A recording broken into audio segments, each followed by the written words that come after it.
नमस्कार, सरिताज रेसिपीमध्ये तुमचं सगळ्यांचं स्वागत आहे। आज आपण बीटरूटपासून हेल्दी असा नाश्ता बनवणार आहोत। हा नाश्ता आपण मुलांच्या टिफिनलाही देऊ शकतो।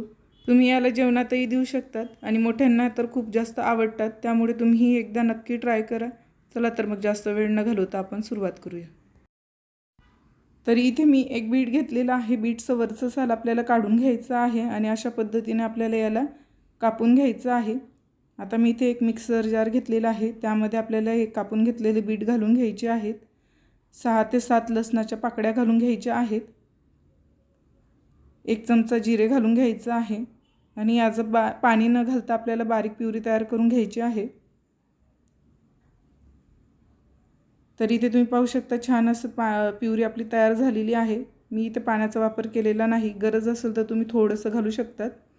ही प्युरी आपण एका बाउलमध्ये काढून घेतलेली आहे। आता मी इकडे 2 गाजर बारीक किसून घेतलेली आहेत आणि थोडीशी कोथिंबीर कापून घेतलेली आहे। यांनाही आपल्याला या बीटच्या मिश्रणात टाकून घ्यायचं आहे आणि 1 चमचा ओवा आपल्याला अशा पद्धतीने हाताने क्रश करून टाकायचे आहेत।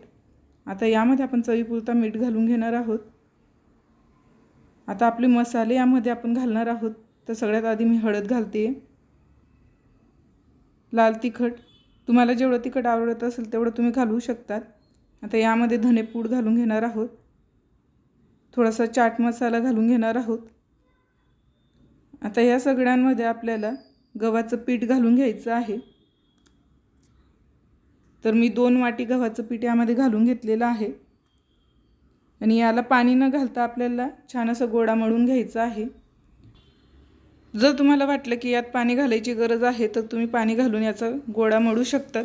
आपण चपातींना पीठ मळतो त्या पद्धतीने याचं पीठ आपल्याला मळून घ्यायचं आहे। तरी ते छान असं पीठ आपलं मळलं गेलेलं आहे। पाहू शकता किती पातळ मी याला घेतलेलं आहे। आता यामध्ये आपण थोडंसं तेल टाकून याला परत मिक्स करून घेणार आहोत, छान असं एकजीव करून घेणार आहोत। तरी ते पीठ आपलं तयार झालेलं आहे। आता मी एक पोळपाट घेतलेला आहे आणि त्यावर एक असा छोटासा गोळा तोडून त्याला पीठ लावून आपल्याला याला लाटून घ्यायचं आहे।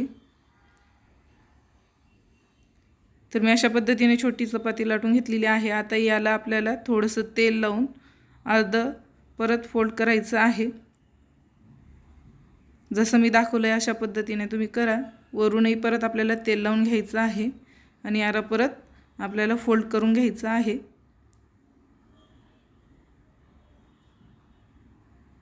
आता याला आपल्याला पीठ लावून लाटून घ्यायचं आहे। जशी आपण चपाती लाटतो त्याच पद्धतीने आपल्याला याला लाटून घ्यायचं आहे।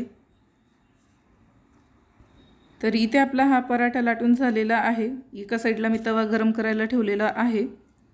तवा आपला छान असा गरम झाला की त्यावर आपल्याला हा पराठा टाकून दोघी बाजूंनी छान असं आपल्याला मध्यम ते लो फ्लेमवर शेकून घ्यायचा आहे।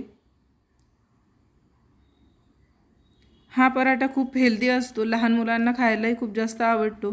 बऱ्याचदा नुसते बीट खायला कंटाळा येतो किंवा कित्येक जणांना ते आवडतच नाहीत, त्यामुळे अशा पद्धतीने जर आपण बीटचे पराठे करून दिलेत तर सगळेजण आवडीने नक्की खातील।